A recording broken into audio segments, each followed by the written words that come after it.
సత్యం జ్ఞానం ఉపదేశిస్తున్నప్పుడు కొన్ని వేల సంవత్సరాలుగా బూజు పట్టిపోయిన మానవ మస్తిష్కంలో సుజ్ఞాన సౌరభాలు ప్రవేశిస్తున్నప్పుడు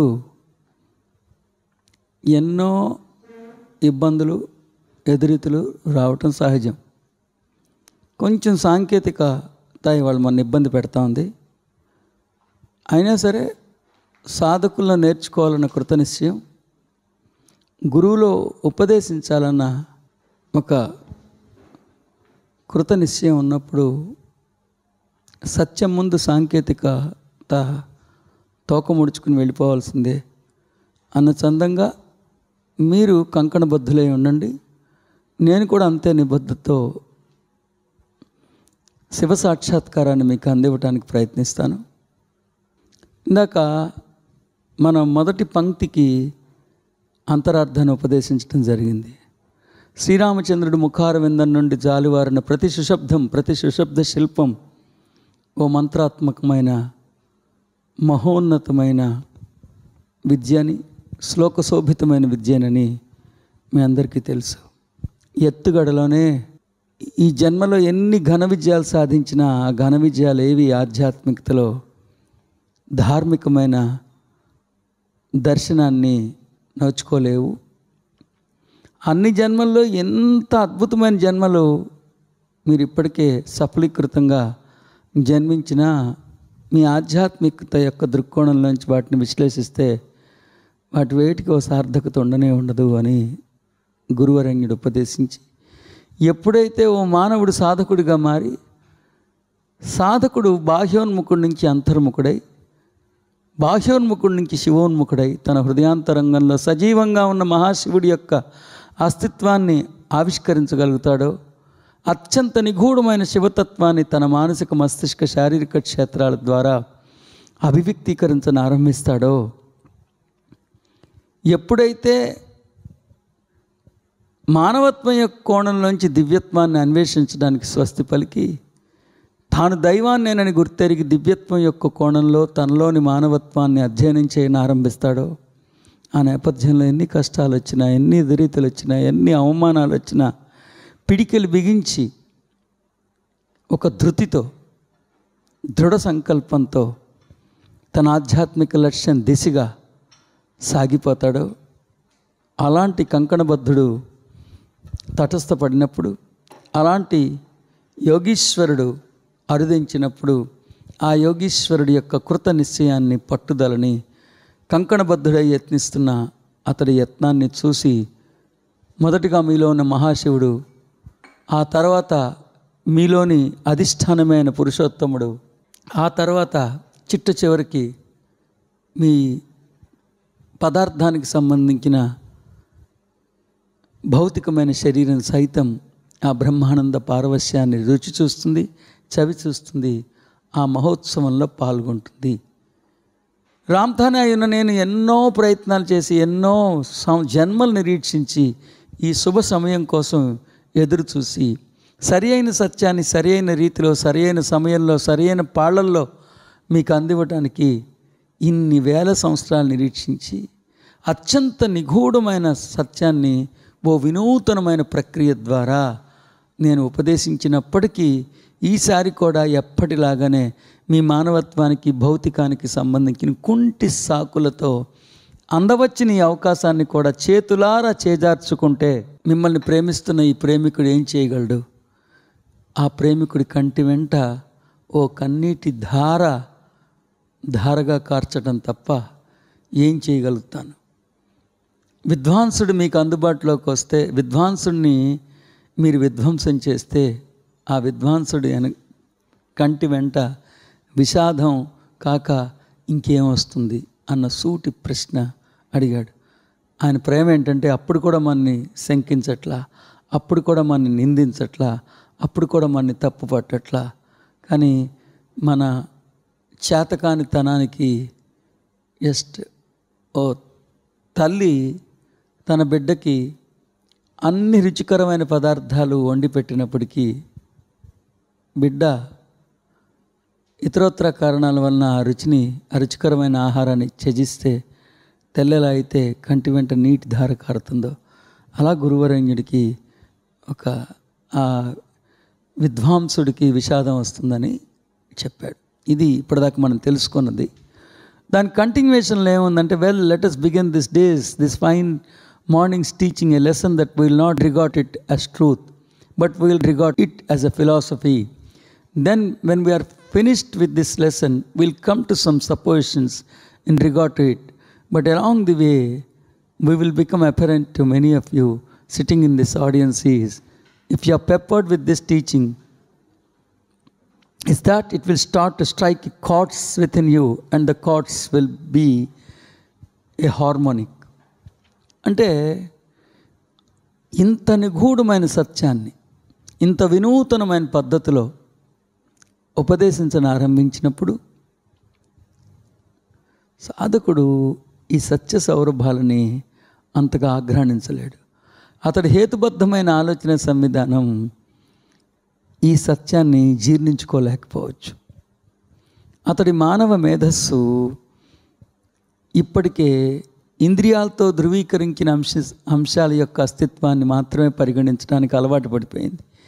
దైవం అంటే సుదూరాలలో పైనుంచి కింద దాకా బంగారాన్ని దగేసుకుని మనం చేస్తున్న తప్పులకు శిక్షలు విధించి మనం అతన్ని పొగిడితే పొంగిపోయే వాడిగానే భావిస్తూ వచ్చాడు.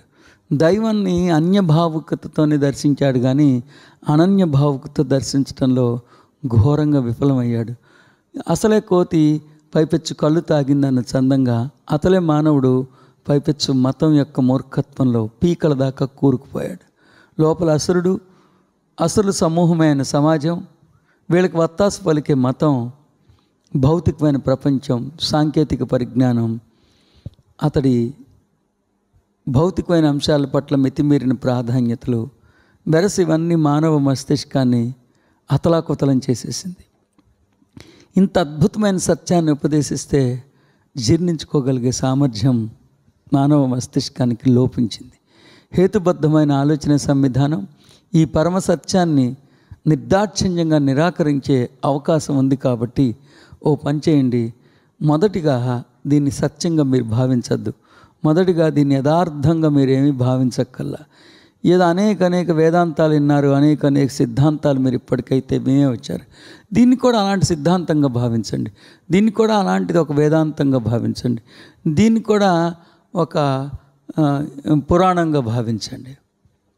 కానీ ఉపదేశించబడుతున్న దీంట్లో కొంత మీ మస్తిష్కానికి సంబంధించిన సమాచారం, కొంత శరీరానికి సంబంధించిన సమాచారం ఉన్న ఓ సిద్ధాంతంగానే భావించండి, ఓ ఇతిహాసంగానే భావించండి, ఓ పురాణ గాథగానే భావించండి.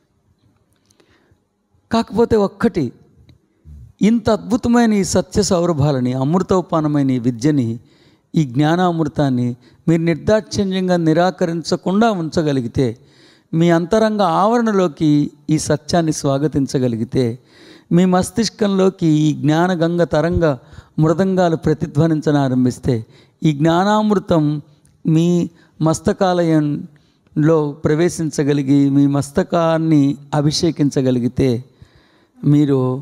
మీలో ఓ ఏకత్వం వినిపిస్తుంది. మీలో మీ మనసు, బుద్ధి, శరీరం అనుసంధానం అవటం మొదలు పెడతాయి. మీలో అంతకుముందు ఏ వ్యవస్థకి ఆ వ్యవస్థ వెచ్చలవిడిగా ఉంటే, మొట్టమొదటిసారి విడివిడిగా ఉన్న పూలు అన్నీ కలిపి ఓ దారంతో ఏకీకృతమై ఓ అందమైన మాలగా మలచబడితే ఎంత మధురంగా ఉంటుందో, అంత మధురంగా అన్ని వ్యవస్థలు ఒకదానితో మరొకటి అనుసంధానం అవ్వగలిగే ఒక అద్భుతమైన ప్రక్రియ ఉంటుంది.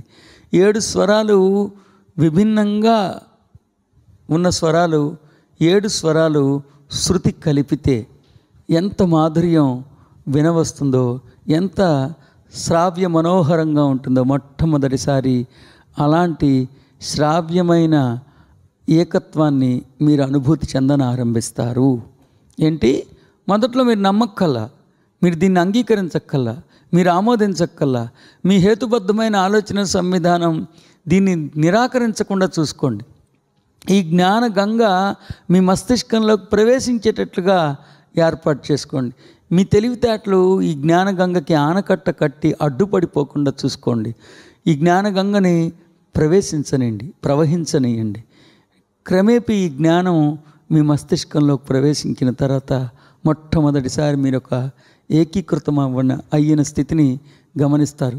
అప్పటిదాకా ఒక విశృంఖలత్వానికి లోనైన మీ మనస్సు, సాంకేతిక పరిజ్ఞానానికి దాసోహం అయిపోయిన మీ బుద్ధి, భౌతికమైన సుఖ సౌకర్యాల కోసమే తల్లడిస్తున్న మీ శరీరం, ఈ 3 వ్యవస్థలతో సంబంధం లేని ఆత్మ, ఇలా అస్తవ్యస్తంగా ఉన్న మీ వ్యవస్థలన్నీ మొట్టమొదటిసారి ఒక నియంత్రణకు లోబడతాయి. శివతత్వాన్ని అద్దం పట్టగలిగే మనస్సు, మనస్సుని ఆలోచించగలిగే మస్తిష్కం, మస్తిష్కాన్ని అనుభవించగలిగే శరీరతత్వం అని మొట్టమొదటిగా మీలో ఒక వ్యవస్థకి మరో వ్యవస్థ అనుకూలంగా వ్యవహరించే ఒక అద్భుతమైన విధానం మొట్టమొదటిసారి మీరు చవి చూడని ఆరంభిస్తారు అనేది ఇక్కడ నేను దర్శించిన దర్శనం. తర్వాత you are only going to be able to relate to this teaching if it is relative to what you are.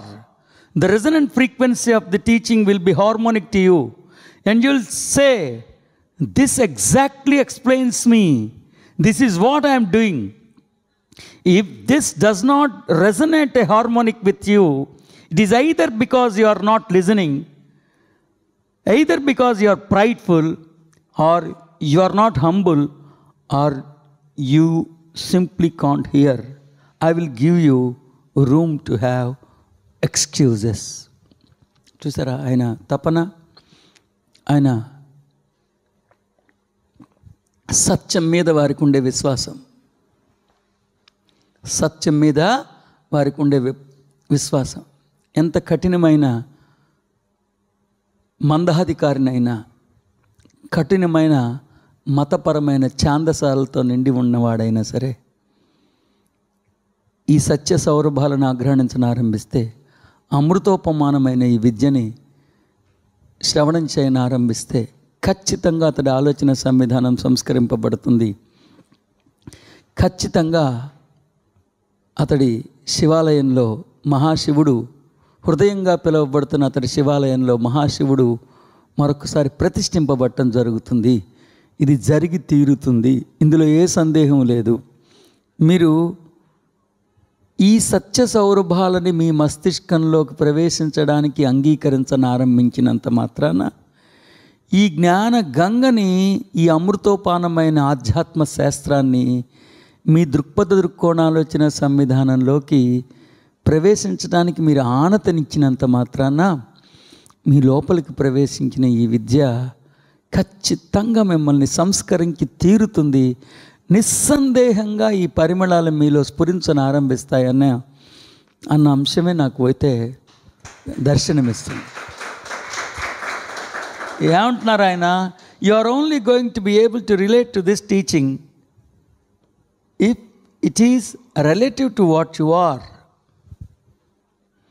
ప్రస్తుతం మీరు జీవిస్తున్న ఈ స్థితిని అద్దం పట్టి ఉండకపోతే మీరు ఈ విద్యను నేర్చుకోవద్దు.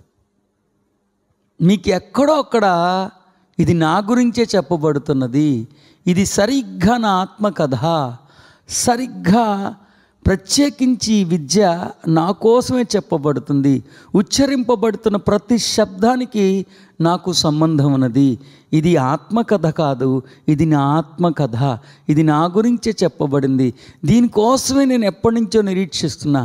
నా మనసులో ఎప్పటి నుంచో ఒక వెలితి ఉన్నది. ఎంత సంపద ఉన్నా, ఎంత ఐశ్వర్యం ఉన్నా, ఎంతమంది మన్నల్ని నేను అందుకుంటున్నా, నా జన్మలో అన్నీ సుభిక్షంగా ఉన్నా, ఏంటో నేను ఇప్పటిదాకా ఒక వెలితిని అనుభవించా.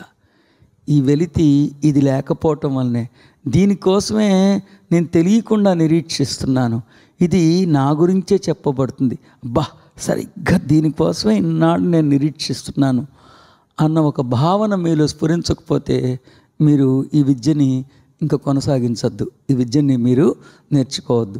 ఇది మీ గురించే చెప్పబడింది, మీకోసమే చెప్పబడింది. ప్రస్తుతం మీరు అనుభవిస్తున్న ఈ వైకల్యాన్ని ప్రస్ఫుటంగా ఇక్కడ అద్దం పడుతున్నది అన్న భావన మీలో స్ఫురించకపోతే మీరు ఈ విద్యలో ప్రాథమిక స్థితిలోనే స్వస్తి పలకండి.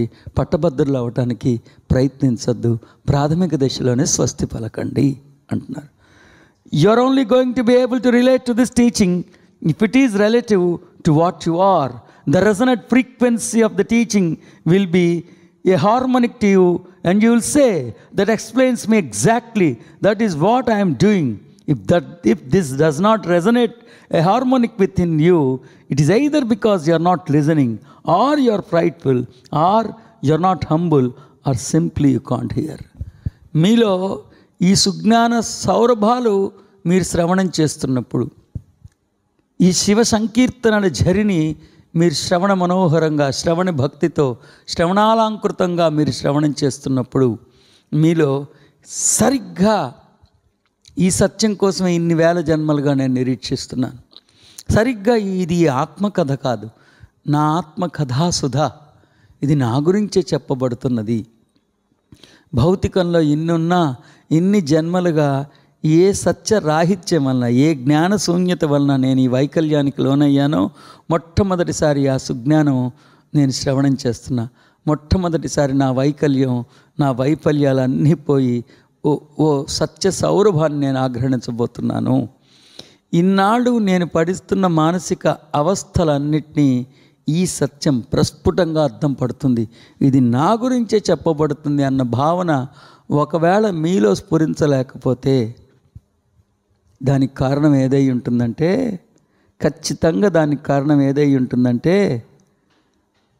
మీరు మనిషి ఇక్కడున్నారు, మనస్సు ఇంకెక్కడో ఉన్నది. భౌతికంగా ఈ ఆవరణలో ఉన్నప్పటికీ ఇతరోత్తర అంశాలు చుట్టూతే మీ మనస్సు పరిగెడుతున్నది. మనిషి ఒక చోట, మనస్సు ఒక చోట అన్న చందంగా మీరు పెద్ద శ్రద్ధ వహించలేదని అర్థమవుతుంది. లేకపోతే మీరు చాలా మిక్కిలి గర్వంతో, మతోన్మాదం అంటారే, నేను చిన్నప్పుడు మా అమ్మ బళ్ళో చెప్పింది కాబట్టి గర్భగుడిలో మాత్రమే దేవుడు ఉన్నాడు, నీకు తప్పని తెలుసు, అదంతా నీకు తప్పని లోపల నుంచి నీకు తెలుసు. నీకు తప్పని తెలియకపోతే నేను ఒప్పుకుంటా. తప్పని తెలుసు, నువ్వు విన్నది అబద్ధం అని తెలుసు. ముందు విన్న అబద్ధానికి నువ్వు ఎక్కువ ప్రాధాన్యతనిస్తున్నావు. తర్వాత విన్నది సత్యమేనని తెలిసినా నీ అంతటా నువ్వే దురహంకారంతో, సత్యానికి లొంగకూడదన్న ఒక మూర్ఖత్వంతో, మూఢ విశ్వాసంతో నువ్వు ముందు విన్న అబద్ధానికి ఎక్కువ ప్రాధాన్యతనిచ్చావు. ఇది సత్యమే, ఇంతకన్నా మించిన సత్యం ఉండదని నీ ఇంటెలిజెన్స్ చెప్తా ఉంది. అయినా సరే ముందు విన్న అబద్ధానికే ప్రథమ ప్రాధాన్యతనిస్తున్నావు. తర్వాత విన్న సత్యాన్ని నీ చేతులారా నువ్వు హతమారుస్తున్నావు. దాన్నే దురహంకారంతో విర్రవీగి ఈ సత్యాన్ని నువ్వు కాల రాస్తే తప్ప, నేల రాస్తే తప్ప ఈ సత్యానికి సౌరభాలు లేవా? నీ ఆఘ్రాణేంద్రియంతో ఎక్కడ ఇబ్బంది ఉందో నువ్వు చూసుకో. ఇంత సౌరభాలు నువ్వు ఆగ్రహించలేకపోతున్నావు అంటే, ఈ పుష్పంలోనే సౌరభాలు లేవంటున్నావు అంటే, ఈ రంగుల హరివిల్లోనే రంగు నీకు కనిపించలేదంటే ఎక్కడో నీలో లోపం ఉంది తప్ప, ఎక్కడో నీ ఆఘ్రాణేంద్రియంలో లోపం ఉందని అర్థం చేసుకో. ఎక్కడో నీ నాసిపుటాలులో ఎక్కడో ఇబ్బంది ఉందని గమనించి. ఇంత సౌరభాలను ఆగ్రహించకుండా నాసిపుటాలు ఎందుకుంటాయి? అయ్యయ్యో, ఈ సౌందర్యాన్ని నువ్వు దర్శించలేకపోతే నువ్వు అంధకారంలో కొట్టుమిట్టాడుతున్నావని నువ్వు ఒప్పేసుకో. లేకపోతే మతపరమైన దురహంకారంతో వెర్రవీగిపోతున్నావు. అసత్యం అని తెలిసి కూడా సమాజంలో నువ్వు గుర్తింపు కోసం ప్రయత్నిస్తున్నావు. నువ్వు ఎందుకంటే వందల వేల మందికి అబద్ధాలు చెప్పేశావు, నీ లక్షల మంది నీ అబద్ధాలను విని నీ వైపు ఆకర్షింపబడ్డారు. ఇప్పుడు నువ్వు కాదంటే వాళ్ళు నిన్ను ఎక్కడ చితక్కొట్టేస్తారేమో అని భయపడుతున్నావు. నువ్వు ఇలాంటి పిచ్చి కారణాలు ఏవో ఉండుంటాయి అంతే తప్ప ఈ సత్యం మిమ్మల్ని కదలించలేకపోతుంది అన్నది పచ్చి అబద్ధం. నువ్వు కదలటానికి ఇష్టపడట్లా. It is either because you are not listening, or you are prideful, or you are not humble. సత్యాన్ని అంటే అమార్థం అని లేదు, సత్యాన్ని విని సత్యానికి అనుగుణ్యంగా నీ ఆలోచన సంవిధానాన్ని మలుచుకునే మార్ధమం నీలో లోపించిందనమాట. Or you are simply not here. అవన్నీ కాదండి, నాకు చిన్నప్పటి నుంచి వినికిడి లోపం అని ఆఖరికి చెప్పింది. ఎప్పుడు చెప్పింది? మొత్తం 15 రోజులు అయిపోయిన తర్వాత మీరేంటో అంటో గట్టి గట్టిగా మాట్లాడుకోవటానికి ప్రయత్నిస్తున్నట్టుగా అనిపిస్తుంది. మీ పెదాల కదలిక నాకు స్పష్టంగా దర్శనమిచ్చింది. కానీ మీరు ఒక విషయాన్ని గుర్తుపెట్టుకోండి, చిన్నప్పటి నుంచి నాకు వినికిడి లోపం ఉంది అని డాక్టర్లు చెప్తున్నారు. కాబట్టి మీరేంటేంటో మాట్లాడేసుకుంటున్నారు, కానీ ఒక్క ముక్క పచ్చిగా చెప్పాలంటే నా లోపలికి ప్రవేశించలేదండి. మీకు నమస్కారం. అమ్మా, వినసొంపైన ఈ విద్యని నేర్పితే వినటానికి నీకు లేదని ఎప్పుడు చెప్పింది? 15 ఆగస్టుని చెప్పింది. Or simply you can't hear, I will give you room to have excuses. మీ కుంటి సాకులు చెప్పడానికి నేను మీకు సమయాన్ని ఇస్తాలే, అప్పుడు చెప్తారు. కానీ ఇప్పుడే కుంటి సాకులతో మొదలవ్వద్దు. కానీ ఇది ఇలాంటి సత్యం మీలో సంస్కరణ తేలేకపోతుందంటే, ఇలాంటి సత్యం మీలో పరిమళాత్మకమైన సుగంధాలని స్ఫురింపజేయలేకపోతుందంటే, ఈ సత్యం కథలని మిమ్మల్ని కదల్చలేకపోతుందంటే, సత్యంలో కాదు, మీలో లోపం, మీ దృక్పథంలో లోపం. మీరు ఎట్టి పరిస్థితుల్లో మారకూడదని మీ కృత నిశ్చయంతో మీరు ఉండటం అనేది చెప్తున్నారు. దీన్ని బట్టి మీరేం అర్థం చేసుకోవాలి? కాస్తంత మీరు మొగ్గు చూపిన ఈ సత్యం కథలను మిమ్మల్ని కదల్చి శిఖరాగ్ర భాగంలో కూర్చోపెట్టి శిథిలమైన మీ శివాలయాన్ని పునర్నిర్మించి, ఆ శిథిలమైన శివాలయాన్ని పునర్నిర్మించబడిన శివాలయంలో మహాశివుడి యొక్క అద్భుతమైన ప్రతిష్ట జరిపి తీరుతుంది. అంత శక్తివంతమైనది ఈ సత్యం. What we are going to study today, we have studied as it were in the course of primary group or a period of time, a procession of time, if you will. And we are endeavoring today to tie and link it together in a procession that we can in the final analysis discuss the enigma of the soul, the mystery of the body, and come to some answers as to what a soul is, its most singular purpose of reincarnation, what is to be gained from this life. అని ఏమంటున్నారంటే, మీరు తొలకరిలో కొన్ని అంశాలు నేర్చుకున్నారు. కాస్తంత ప్రవేశపరిచిన తర్వాత మీరు ఉపదేశించిన ఉపదేశామృతాలతో కొన్ని ఆణిముత్యాలని మీకు అందివ్వటం జరిగింది. ఇవాళ ఇప్పటికే మీకు అందించిన ఆణిముత్యాలన్నిటినీ మాల కట్టి మిమ్మల్ని అలంకరించడం జరుగుతుంది. అనేక సార్లు అనేక సందర్భంలో మీకు ఉపదేశించిన అనేక ఆణిముత్యాలని ఇవాళ అన్నిటినీ సంగ్రహించి వాటిని అందంగా మలచి ఆ మాలతో మిమ్మల్ని అలంకరించడం జరుగుతున్నది. సో కొన్ని అంశాలు ఇప్పటికే చెప్పబడి ఉన్నాయి.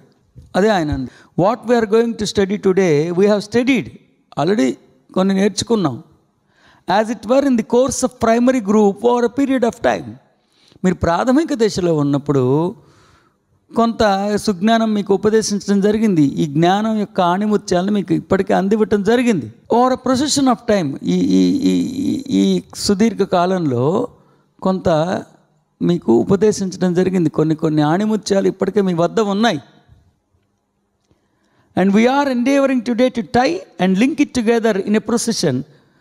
అది ఆ ఆణిముత్యాలన్నింటినీ అందంగా మలచి మీకు మాల కట్టి మిమ్మల్ని అలంకరించడం జరిగి మిమ్మల్ని మాలాంకృతుల్ని చేయటానికి ప్రయత్నం జరుగుతున్నది. ముఖ్యంగా ఫైనల్గా ఏం చెప్పబడిందని మిమ్మల్ని ప్రశ్నిస్తే ఏం చెప్పబడిందని మీరు చెప్తారంటే, enigma of the soul. First ఈ గ్రంథ పరిసమాప్తమైనప్పుడు మీకేం తెలుస్తుంది? రాసుకోండి, ఎనిగ్మా ఆఫ్ ది సోల్. ఈ శివస్తోత్రం పూర్తయ్యేటప్పటికి మీలో ఏం సంపదలు వస్తాయి? దేన్ని ఛేదిస్తారు? దేన్ని ఛేదించడంలో మీరు కృతార్థులు అవుతారంటే ఎనిగ్మా ఆఫ్ ది సోల్. అంటే ఎనిగ్మా ఆఫ్ ది సోల్ అంటే దానికి ఇప్పటిదాకా మానవ మస్తిష్కానికి అంతు చిక్కనటువంటి ఎన్నో ఉపగ్రహాలని సైతం ఆవిష్కరించిన ఆ మానవ మేధస్సుకి ఇంకా అంతు చిక్కనటువంటి ఓ నిగూఢమైన ప్రశ్నగానే మిగిలిపోయిన, ఓ రహస్యంగానే మిగిలిపోయిన ఆ రహస్యాన్ని ఇవాళ మీరు ఛేదించగలుగుతారు. మానవుడి మస్తిష్కానికి ఎప్పుడు అంతు చిక్కనటువంటి ఒక ప్రశ్నే ఆత్మ. ఆ ప్రశ్న ఇవాళ మీలో తొలగిపోతుంది. ఆ ఛేదించలేనటువంటి చిక్కుముడిని ఇవాళ మీరు ఛేదించగలుగుతారు. Enigma of the soul. Enigma అంటే పరమగోప్యమైన ఓ రహస్యం. రహస్యం అంటే అది ఎవరికి కనిపించకుండా దాచారని కాదు, మానవ మస్తిష్కం ఇంద్రియాలకి అంతు చిక్కనటువంటిది అని అర్థం. ఏంటి? భగవద్గీతలో చాలాసార్లు వాడతారు ఆ పదప్రయోగం. సో మానవ మస్తిష్కానికి అంతు చిక్కకుండా మానవ మస్తిష్కంలోనే ఉంది, ఇంద్రియాలకి అంతు చిక్కకుండా శరీర ప్రాంగణంలోనే ఉన్నది. దాన్ని రహస్యం అంటారు, దాన్ని నిగూఢమైన తత్వం అంటారు. సో ఇప్పటిదాకా ఆత్మ ఒక అంతు చిక్కని ప్రహేళికగానే మిగిలిపోయింది. మానవ మేధస్సుకి ఆత్మ చైతన్యం ఓ అంతు చిక్కని ప్రహేళికగానే మిగిలిపోయింది. ఎన్ని ప్రయత్నాలు చేసినా అతడు ఆ ఆవరణలో కూడా ప్రవేశించలేకపోతున్నాడు. అతడికి ఆత్మ చైతన్యం ఒక అందని ద్రాక్ష పండుగానే మిగిలిపోయింది. ఉపగ్రహాలని ఆవిష్కరించిన సుమేధకి సైతం ఈ ఆత్మ చైతన్యాన్ని పసిగట్టడం చాలా కష్టతరమైంది. అతడికి ఈ అంశం సునిశ్చితమైన అంశంగానే మిగిలిపోయింది, సమాధానం దొరకని ప్రశ్నగానే మిగిలిపోయింది, అందని ద్రాక్ష పండుగానే మిగిలిపోయింది. హృదయాంతరంగంలోనే ఉన్నది కానీ మానవ మేధస్సు పసిగట్టలేకపోతుంది. శరీరంలోనే ఉన్నది కానీ ఇంద్రియాలు పసిగట్టలేని ఒక అంతు చిక్కని ప్రహేళికగానే మిగిలిపోయింది. ఈ ప్రశ్నకి సమాధానం దొరకబోతూ ఉంది. ఈ ప్రహేళికని మీరు మొట్టమొదటిసారి ఛేదించబోతున్నారు. జయవస్తు అది. And the mystery of the body. అసలు ఆత్మ చైతన్యానికి శరీరానికి ఉన్న సంబంధం ఏంటి? శరీరంలో దాగి ఉన్న ఆ ఆ అద్భుతం ఏంటి?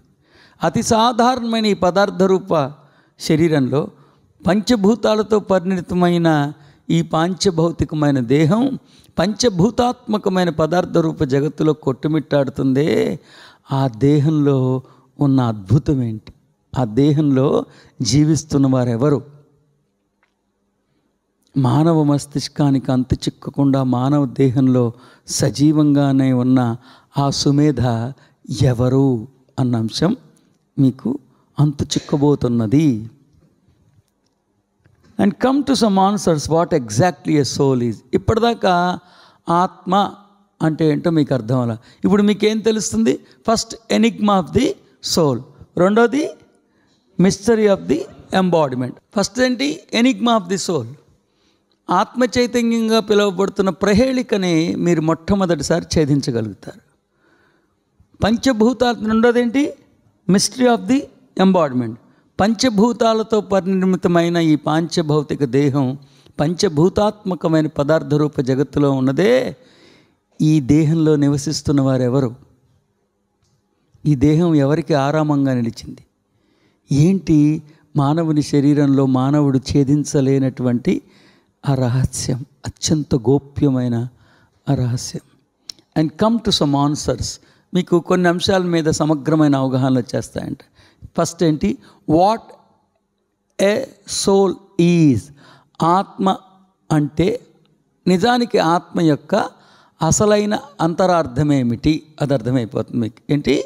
వాట్ ఏ సోల్ ఈజ్ అని ఇంగ్లీష్లో రాసుకోండి, తెలుగులో రాసుకున్న వాళ్ళు ఆత్మ చైతన్యం అన్న అంశంలో పొసిగి ఉన్న నిగూఢమైన ఆత్మ చైతన్యం అన్న అంశంలో పొసిగి ఉన్న నిగూఢమైన అంతరార్థం ఏమిటి? Next, it's most singular purpose of reincarnation. చూసారా అసలు ఆ పదం? It's most singular purpose of reincarnation. ఒక్క ఆత్మ చైతన్యం కొన్ని వందల వేల కోట్ల జన్మలుగా జన్మిస్తూనే ఉన్నది. కానీ ఇన్ని వందల వేల కోట్ల జన్మలలో ఆత్మ చైతన్యం యొక్క ఏకైక ఆధ్యాత్మిక లక్ష్యం ఏమిటి అంటే ఒక్క అంశాన్ని నెరవేర్చుకోవడానికి ఇన్నిసార్లు వస్తున్నాం. కొన్ని వందల వేల లక్షల కోట్ల జన్మలు తీసుకోవచ్చు మనం. కానీ ఇన్ని వందల వేల జన్మల్లో కూడా ఒక నిర్దిష్టమైన ఆధ్యాత్మిక లక్ష్యాన్ని నెరవేర్చుకోకపోవడం వల్లే మళ్ళీ మళ్ళీ వస్తున్నాం. Most singular purpose. అంత అద్భుతమైన ఆత్మ చైతన్యం ఈ జనన మరణ చక్రాల విషవలయంలో కూరుకుపోయి కొన్ని వందల వేల జన్మలుగా మళ్ళీ మళ్ళీ పునరపి జననం పునరపి మరణం అన్న చందంగా ఈ జనన మరణ చక్రాల విషవలయంలో కూరుకుపోవటానికి ఏ లక్ష్యం నెరవేర్చకపోవడం వలన అంటే ఏంటి, జన్మలు వేలు, ఇన్ని వేల జన్మల్లో మీరు ప్రయత్నించింది ఒక్క అంశం నేర్చుకోవటానికి. అబ్బా, ఈ ఒక్క అంశం నేర్చుకోకపోవటం వల్లే జన్మాంతరాల్లో పైన తంతే కింద, కింద తంతే పైన పడుతున్నారు. ఇంతకీ ఏంటి, 1,00,000 కోట్ల సంవత్సరాలుగా ఇంజనీరింగ్ రాస్తున్నాడు. ఎన్ని సబ్జెక్టులు, ఆ ఒక్క సబ్జెక్ట్ మాత్రం అవ్వట్ల. అప్పటి నుంచి రాస్తున్నాడు, కానీ వీడికి మోక్షం రాలా. ఎందుకు, ఒకే ఒక్క సబ్జెక్ట్. అది మోస్ట్ సింగులర్ పర్పస్. అది ఇంటే ఏడుపు వస్తుంది. ఏంటి, ఒక్క అంశం తెలుసుకోకపోవటం వల్ల ఇన్ని జన్మలుగా వస్తున్నామా? ఎన్ని అంశాలు తెలుసుకోకపోవటం వలన అంటే ఆత్మ చైతన్యం ఒకే ఒక్క ఆధ్యాత్మిక లక్ష్యం నెరవేర్చుకోవటానికి మొట్టమొదటిసారి విచ్చేసింది, మళ్ళీ మళ్ళీ విచ్చేస్తూనే ఉన్నది. కానీ మానవుడు ఎంత మదించిపోయాడంటే, బాహ్యంలో దైవాన్ని వెతుక్కోవటంలో ఎంత బలిసిపోయాడంటే, మతం అనే మాదక ద్రవ్యం వలన మనిషి ఎంత మత్తుకు లోనయ్యాడంటే, చిత్తుగా మాదక ద్రవ్యాన్ని సేవించి తన హృదయాంతరంగంలో తన కోసమే నిరీక్షిస్తున్న మహాశివుడి యొక్క ఆర్తిని తీర్చాలన్న అభిలాష అతడికి కలగల. మదించిపోయాడు. మానవత్వం మృగంలా, పంది కొక్కులా తయారయ్యాడు. ఈ పందికి తనలో ఉన్న ఆత్మ చైతన్యం గురించి తెలుసుకోవాలని అనిపించాల. లోపల ఉన్న మహాశివుడు, సజీవంగా ఉన్న మహాశివుడు గురించి ఇతడికి ఎందుకో కనికరం పుట్టల. అందువల్లనే అతను ఏం చేస్తున్నాడు, మళ్ళీ పుడుతున్నాడు, పుడుతూనే ఉన్నాడు. And what is to be gain from this life? ఈ 60 సంవత్సరాలు, 70 సంవత్సరాలు, 80 సంవత్సరాలు మాత్రమే ఉండే ఈ మానవ జన్మలో ఒక అపురూపమైన అంశాన్ని సాధించవచ్చు. అనితర సాధ్యమైన ఒక అంశాన్ని సాధించవచ్చు. అత్యంత అమూల్యమైన అంశాన్ని సాధించవచ్చు. అశాశ్వతమైన ఈ మానవ జన్మలో శాశ్వతంగా ఉండగలిగే ఒకదాన్ని సాధించవచ్చు. ఈ అశాశ్వతమైన సీమలో శాశ్వతమైనది ఏమిటి? ఒక అపురూపమైన అమూల్యమైనది ఏదో ఉన్నది. తరగిపోనిది ఒకటేదో ఉన్నది. అంత విలువైనది ఏంటి? ఈ అశాశ్వతమైన మానవ జీవితంలో సాధించగలిగే అమూల్యమైన అంశము ఏంటి? అది ఒక్క మానవ జన్మలోనే సాధ్యం. కిందకు వచ్చినప్పుడు మాత్రమే సాధ్యం. ఇంతకీ ఏంటది? 3 విషయాలు. What a soul is, it's most singular purpose for reincarnation, and what is to be gain from this life. So మొత్తం 5. ఒకటేంటి, ఎనిగ్మా ఆఫ్ ది సోల్. రెండోది మిస్టరీ ఆఫ్ ది బాడీ. మూడోది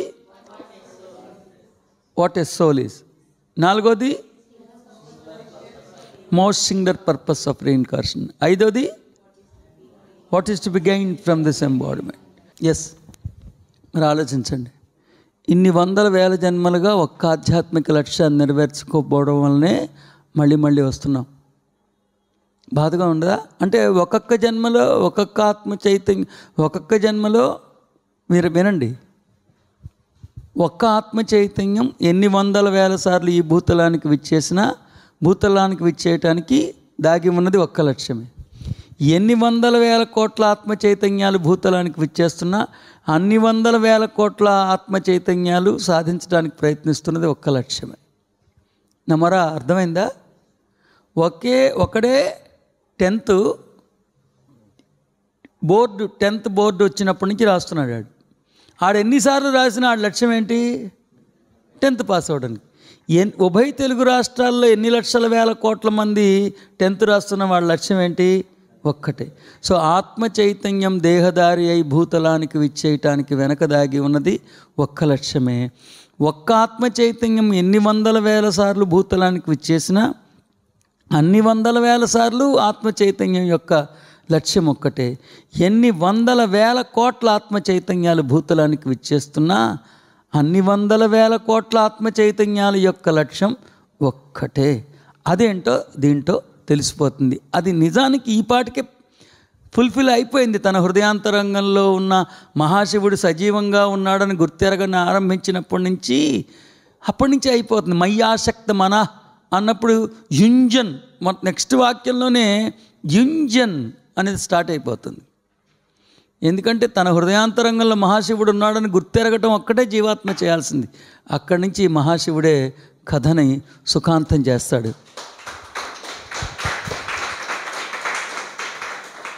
మహాశివుడే విష్ణు కథని సాధకుడికి చెప్పి సుఖవంతంగా అతన్ని పైకి తీసుకెళ్ళిపోతాడు. How does the body that you come back, how does the body that you come back in the womb, how does the body influence the soul's future behaviour, how do they come together, how do we began to understand that we are going to live a life of our biogenetics or whether we are going to live the life of our soul and spirit and be able to determine the difference. అది ఏం తెలుస్తుంది మనకి? ఈ గ్రంథం అధ్యయనం చేస్తే చిన్ని గ్రంథం ఎన్ని సంక్లిష్టాలకి శాశ్వత పరిష్కారాన్ని చూపించిందో చూడండి. శివ సాక్షాత్కారాన్ని అందిస్తూ ఉంది. మానవుడికి ఓ ప్రహేళికగానే మిగిలిపోయిన ఆత్మ చైతన్యం యొక్క సమగ్రమైన అవగాహనని కలిగిస్తూ ఉంది. అందాన్ని ద్రాక్ష పండుగానే మిగిలిపోయిన ద్రాక్ష పండుని రుచి చూపిస్తూ ఉంది. అంతేకాకుండా how does the body that you come back in the womb, how does the body influence the souls future behaviour. ఏంటి? అతి సాధారణమైన ఈ మానవ మాత్రుడు అసాధారణమైన ఆత్మ చైతన్యం యొక్క ఆధ్యాత్మిక లక్ష్యాన్ని నెరవేర్చడంలో ముఖ్య భూమికని పోషిస్తాడా? తల్లి గర్భంలోంచి పుట్టి కళ్ళు తెరిచిన ఈ పసిగుడ్డు ఇన్ని వేల జన్మలుగా ఆత్మ చైతన్యం యొక్క ఆధ్యాత్మిక లక్ష్యాన్ని నెరవేర్చుకోవడానికి అవరోధంగా ఉపయోగపడ్డా? ఇతడు సరిగ్గా సహకరిస్తే ఆత్మ చైతన్యాన్ని అంటే శిథిలమైన శివాలయాన్ని మళ్ళీ పునర్నిర్మింపబడిన శివాలయంలో ఇతడే ఆ మహాశివుడిని ప్రతిష్ఠితం చేసి మళ్ళీ శివ సామ్రాజ్యాన్ని ప్రతిష్ఠితం చేయగలడా? ఈ తల్లి గర్భంలోంచి పుట్టిన మానవుడెక్కడా? అసాధారణమైన ఆ మహాశివుడెక్కడా? ఇతడు ఆధ్యాత్మిక లక్ష్యానికి అవరోధంగా కలగటం ఏంటి? ఇతడు ఆధ్యాత్మిక లక్ష్యాన్ని నెరవేర్చడంలో వారధిగా మార్చడం ఏంటి? అసలు ఈ శరీరానికి ఆ శివుడికి సంబంధం ఏంటి చెప్పమా అన్న సందేహం కూడా తేటపడిపోతుందంట. ఈ శరీరానికి ఆ మహాశివుడికి ఉన్న సంబంధం ఏంటో చెప్పమా అని రెండింటికి ఉన్న సంబంధం కూడా అది కూడా తేటపడుతుందంట.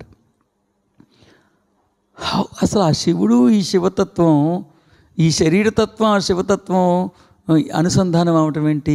లేదా ఈ శరీరతత్వం ఆ శివతత్వానికి అనుగుణ్యంగా వ్యవహరించి శివతాండవం అనే ఒక నూతన అధ్యాయం మొదలవటం ఏంటి?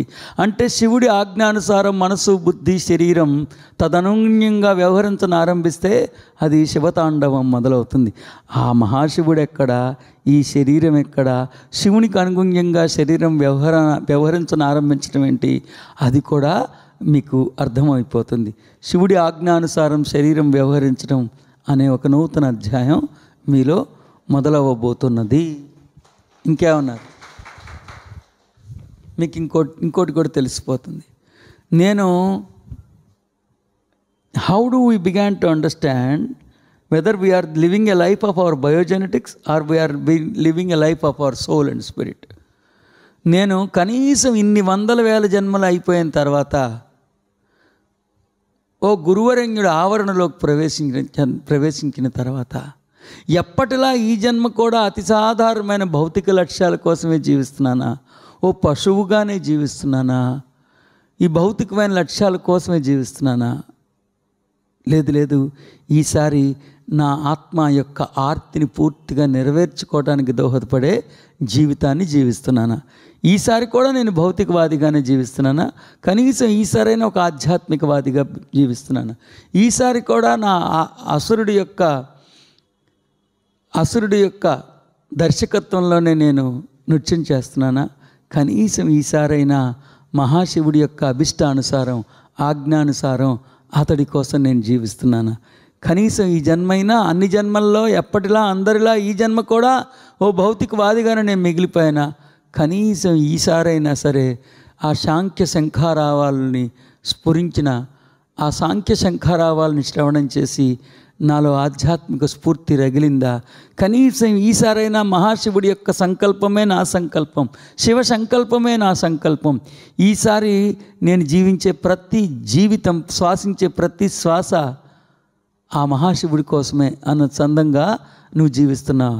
శివార్పణమై జీవిస్తున్నావా? శివ సంకల్పం కోసం జీవిస్తున్నావా అన్నది నీకు ఎలా తెలుస్తుంది? ఈ రెండిటి మధ్య ఉన్న రేఖామాత్రపు వ్యత్యాసాన్ని నువ్వు ఎలా పసిగట్టగలుగుతున్నావు అనే అంశాన్ని నీకు తెలిసిపోతుంది.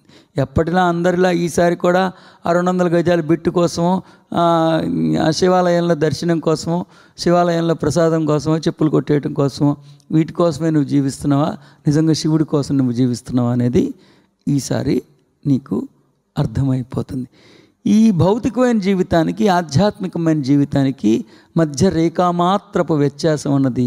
ఆ రేఖామాత్రపు వ్యత్యాసాన్ని నువ్వు ఎలా పసిగట్టగలుగుతావు? ఇలాంటి అంశాలన్నీ నీకు తెలిసిపోతాయి. సో ఈ గ్రంథం ఒక మిఠాయి పొట్లం, ఎన్నో మిఠాయిలు మీకోసం ఎదురు చూస్తున్నాయి. సో మరిన్ని మిఠాయిలు రేపు మీకు అందివ్వబోతున్నాను. ఇవాళకి స్వస్తి. జయోస్తు.